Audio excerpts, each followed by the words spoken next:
السلام علیکم ورحمۃ اللہ تعالی وبرکاتہ۔ مرکز اہل سنت جامعہ رضویہ منظر اسلام کے یوٹیوب چینل ہم سبق درس نظامی میں آپ کا خیر مقدم ہے۔ جنہوں نے اب تک ہمارے چینل کو سبسکرائب نہیں کیا ہے وہ ضرور سبسکرائب کر لیں اور گھنٹی بھی دبا دیں تاکہ ہر اپلوڈ کی نوٹیفیکیشن اور اطلاع آپ تک پہنچتی رہے۔ ساتھ ہی ساتھ اپنے ساتھیوں سے بھی شیئر کریں اور بات پسند آئے تو لائک بھی کیا کریں۔ آپ کے سامنے اب حضرت مولانا مفتی محمد قمر صاحب اصول الشاشی کا درس دیں گے، آپ حضرات اس کو بغور سماعت فرمائیں۔ السلام علیکم ورحمۃ اللہ وبرکاتہ۔ بسم اللہ الرحمن الرحیم۔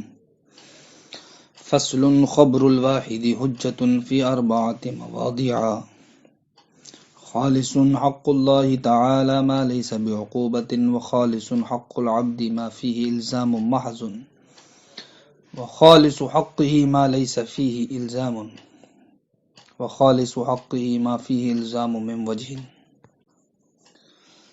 یہاں سے مصنف علیہ الرحمہ یہ بات بیان فرماتے ہیں کہ خبر واحد چار مقام پر حجت ہے، چار جگہوں پر خبر واحد حجت ہے۔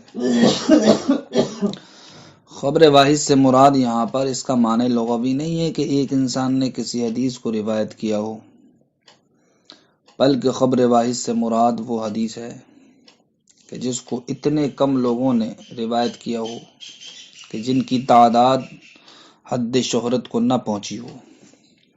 اب چاہے اس حدیث کو روایت کرنے والے ایک ہوں یا دو ہوں یا تین ہوں یا چار ہوں یا پانچ ہوں، جب تک کہ ان کی تعداد حد مشہور کو نہ پہنچے گی وہ خبر واحد ہی کہلائے گی۔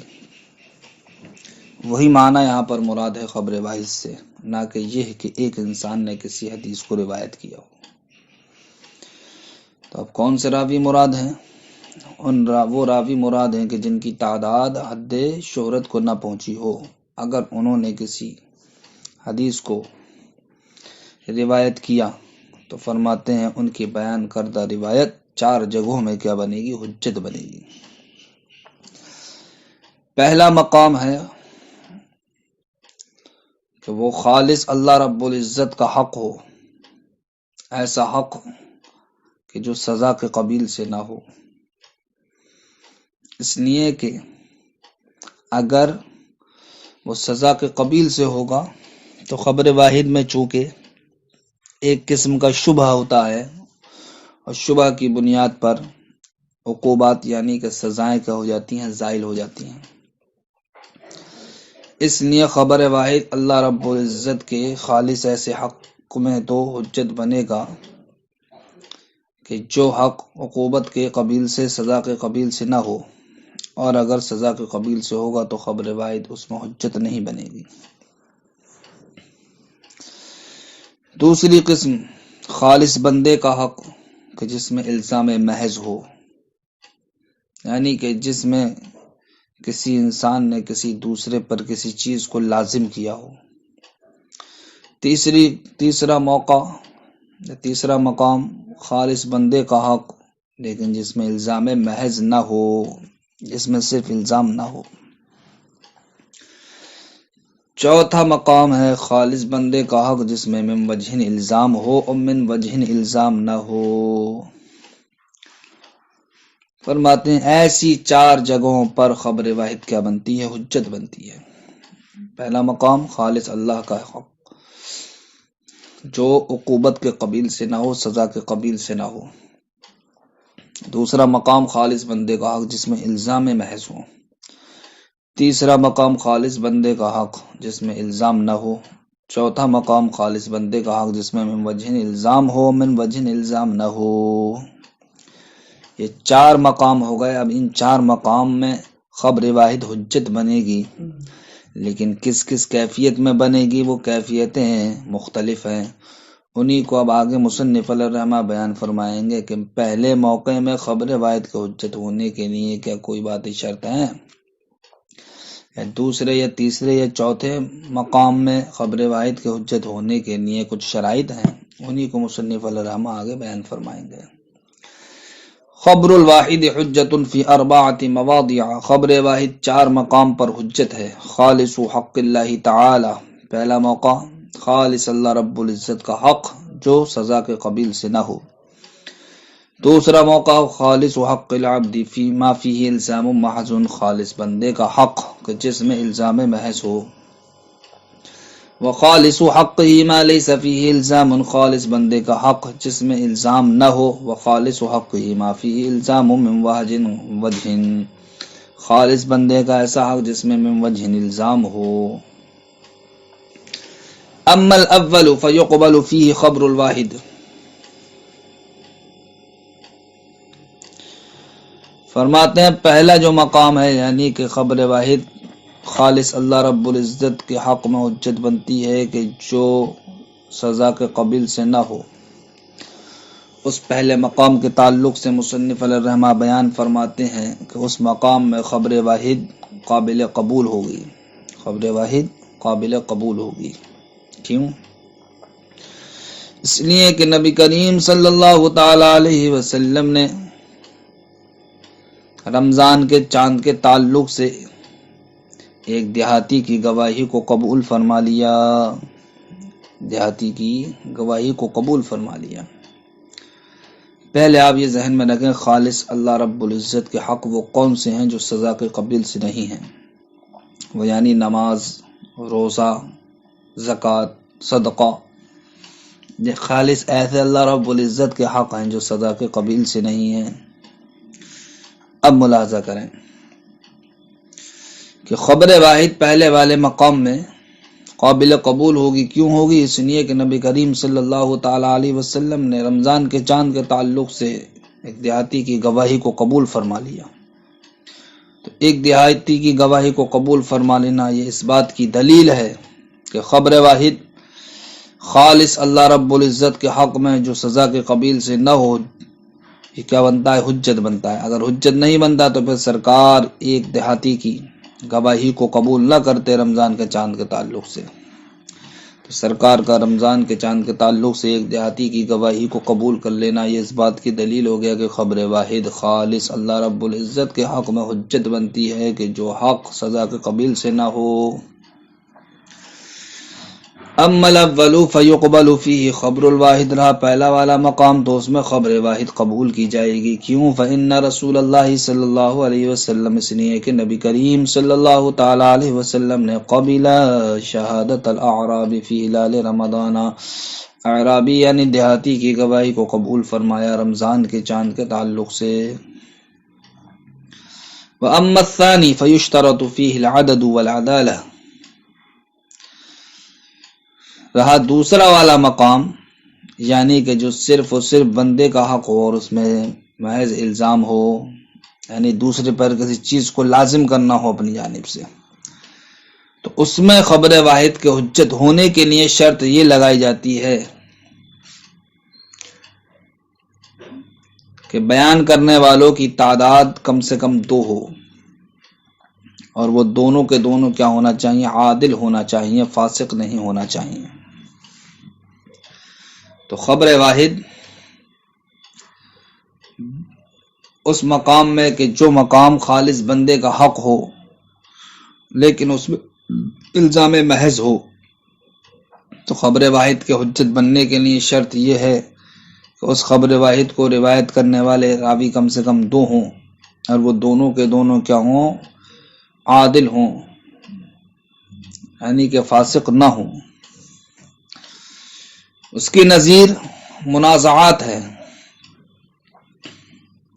منازعات کا مطلب یعنی کہ وہ جھگڑے جو مال کے تعلق سے ہوتے ہیں. مثلا ایک آدمی نے دوسرے پر یہ دعویٰ کیا کہ اس نے یہ غلام بیچا ہے، یا ایک آدمی نے دوسرے پر یہ دعویٰ کیا کہ اس نے یہ غلام خریدا ہے. تو ایسی صورت میں مدعی پر 2 عادل گواہ پیش کرنا ضروری ہوں گے.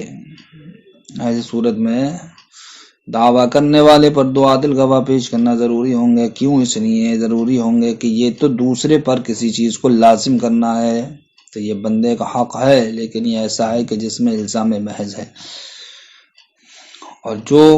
اور ایسا حق جو جس میں الزام محض ہو تو اس میں خبر واحد کے حجت ہونے کے لیے شرط یہ ہے کہ اس راوی کو کم سے کم، اس روایت کو روایت کرنے والے کم سے کم 2 ہوں، اور وہ دونوں کو دونوں کیا ہوں، عادل ہوں۔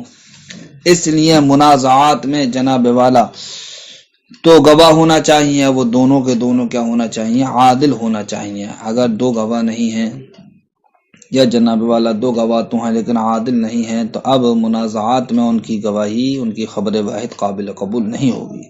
خبر واحد قابل قبول اسی وقت ہوگی جب کہ خبر واحد کو روایت کرنے والے کم سے کم راوی 2 ہوں، اور وہ دونوں کے دونوں کیا ہوں، عادل ہوں۔ وَأَمَّا الثَّانِي، رہا دوسرا والا مقام، فَيُشْتَرَطُ فِيهِ الْعَدَدُ وَالْعَدَالَةُ، تو اس میں عدد اور عدالت کی شرط لگائی جاتی ہے۔ وَنَظِيرُهُ، اس کی مثال کیا ہے، المنازعات، مسائل منازعات ہیں، یعنی کہ وہ مسائل جو مال میں جھگڑے سے تعلق رکھتے ہیں۔ وَأَمَّا الثَّالِثُ، رہا تیسرا والا مقام، یعنی کہ جو صرف بندے کا حق ہو اور اس میں الزام نہ ہو۔ کہتے ہیں جناب والا ایسے مقام میں خبر واحد قابل قبول ہوگی چاہے اس کی بیان کردہ راوی عادل ہوں یا عادل نہ ہوں بلکہ کیا ہوں، فاسق ہوں۔ باہر صورت خبر واحد کیا بن جائے گی، حجت بن جائے گی۔ تو وہ مقام کہ جس میں صرف اور صرف کیا ہو، بندے کا حق ہو اور الزام نہ ہو، اس کی مثال کہتے ہیں معاملات ہیں۔ کیا ہے، معاملات، یعنی جن کو لوگ کرتے ہیں اور ان میں کسی پر الزام نہیں ہوتا ہے۔ مثلا ایک آدمی نے خبر دی کہ زید کو بکر نے وکیل بنایا ہے، زید کو بکر نے وکیل بنایا ہے، یا یہ کہے کہ مولا نے فلاں غلام کو تجارت کی اجازت دی ہے، کہ مولا نے فلاں غلام کو تجارت کی اجازت دی ہے، تو اس خبر کی وجہ سے غلام و وکیل کو آقا کی جانب سے کام کرنے کی اجازت ہوگی۔ تو اس خبر واحد کی وجہ سے غلام کو بھی آقا کی جانب سے اور وکیل کو بھی موکل کی جانب سے کام کرنے کی اجازت ہوگی۔ اب چاہے یہ خبر دینے والا عادل ہو، چاہے یہ خبر دینے والا فاسق ہو، چاہے یہ خبر دینے والا مومن ہو، چاہے یہ خبر دینے والا کیا ہو، کافر ہو۔ کیوں؟ اس لیے کہ نبی کریم صلی اللہ تعالی علیہ وسلم مومن اور کافر دونوں سے ہی ہدیے کو قبول فرماتے تھے، ان دونوں کی خبر پر۔ نبی کریم صلی اللہ تعالی علیہ وسلم مومن اور کافر دونوں کی خبر پر ہدیے کو قبول فرماتے تھے۔ یعنی جب سرکار ان سے ارشاد فرماتے تھے یہ کیا ہے، تو وہ کہتے تھے سرکار یہ آپ کے لیے ہدیہ ہے، ہدیہ۔ تو مومن اور کافر دونوں ہی لوگوں سے، دونوں ہی طرح کے لوگوں سے نبی کریم صلی اللہ تعالی علیہ وسلم ان کی گواہی پر، کہ جب سرکار پوچھتے تھے یہ کیا ہے تو وہ کہتے تھے کہ یہ ہدیہ ہے، ہدیہ، تو ان کی اس گواہی پر ان کے ہدیے کو قبول فرماتے تھے۔ تو سرکار کا مومن اور کافر دونوں ہی طرح کے لوگوں سے ہدیے کو قبول فرما لینا، یہ اس بات کی دلیل ہے کہ ایسا حق بندے کا کہ جس میں الزام نہ ہو، جس میں الزام نہ ہو، تو اس میں خبر واحد حجت ہوگی۔ اب چاہے اس کو روایت کرنے والے مومن ہوں، چاہے اس کو روایت کرنے والے فاسق ہوں، چاہے اس کو روایت کرنے والے عادل ہوں، چاہے اس کو روایت کرنے والے فاسق ہوں۔ وَأَمَّا الثَّالِثُ، رہا تیسرا والا مقام، فَيُقْبَلُ فِيهِ خبر الواحد، تو اس میں جناب والا خبر واحد قابل قبول ہوگی، عدلاً کان او فاسقاً، چاہے بیان کردہ لوگ عادل ہوں، چاہے بیان کردہ لوگ فاسق ہوں۔ اس کی مثال معاملات ہیں۔ وَأَمَّا الرَّابِعُ فَيُشْتَرَطُ فِيهِ أَمَّا الْعَدَدُ وَالْعَدَالَةُ، کہتے ہیں رہا چوتھا والا مقام کہ جو صرف اور صرف بندے کا حق ہو لیکن اس میں من وجہ الزام ہو اور من وجہ الزام نہ ہو۔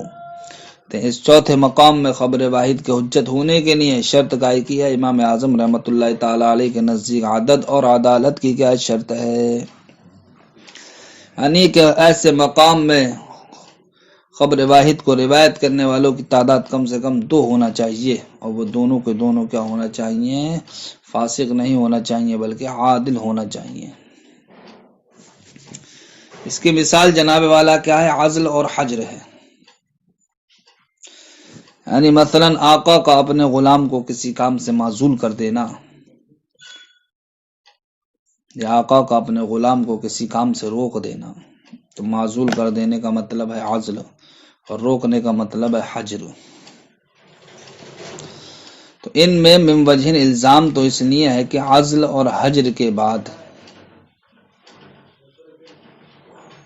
موکل اور مولا کے حق میں ان کا عمل باطل ہو جائے گا۔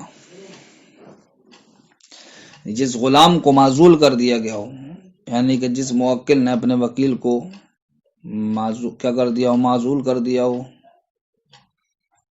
تو اب اس وکیل کا حق، اس وکیل کا عمل آقا کے حق میں یعنی موکل کے حق میں باطل ہو جائے گا۔ اسی طریقے سے اگر کسی آقا نے اپنے غلام کو تجارت کرنے کی اجازت دی تھی، اب اس کو تجارت کرنے سے روک دیا، اب اگر وہ غلام کسی چیز کو خریدتا ہے تو اب یہ خریدنا یہ صرف اسی غلام سے متعلق ہوگا، آقا سے متعلق نہیں ہوگا۔ یہ آقا کا خریدنا نہیں کہلائے گا، بلکہ یہ صرف اور صرف غلام ہی کا خریدنا کہلائے گا۔ تو کہتے ہیں کہ عزل اور حجر کے بعد، یعنی کہ معزول کرنے اور روک دینے کے بعد، موکل اور مولا کے حق میں ان کا عمل باطل ہو جائے گا۔ اگر کوئی عمل کریں گے تو اس کی ذمہ داری انہی پر عائد ہوگی۔ اور الزام کا نہ ہونا اس لیے ہے کہ موکل نے وکیل بنا کر جس طرح اپنے حق میں تصرف کیا ہے، اسی طرح اس کو معزول کر کے اپنے حق میں تصرف کیا ہے، اور آقا نے جس طرح غلام کو اجازت دے کر اپنے حق میں تصرف کیا ہے، اسی طرح اس کو تجارت سے روک کر اپنے حق میں تصرف کیا ہے۔ اور جناب والا، اپنے حق میں تصرف کرنا کسی پر الزام نہیں ہوتا ہے، اپنے حق میں تصرف کرنا کسی پر الزام نہیں ہوتا ہے۔ وَأَمَّا الرَّابِعُ فَيُشْتَرَطُ فِيهِ أَمَّا الْعَدَدُ وَالْعَدَالَةُ رہا چوتھا والا مقام، تو کہتے ہیں اس میں خبر روایت کی حجت ہونے کے لیے شرط یہ لگائی گئی ہے عدالت اور عدد کی۔ کس کے نزدیک؟ عند ابی حنیفہ، امام اعظم رحمۃ اللہ تعالی علیہ کے نزدیک۔ اس کی مثال کیا؟ العزل والحجر، عزل اور حجر ہے۔ السلام علیکم ورحمۃ اللہ۔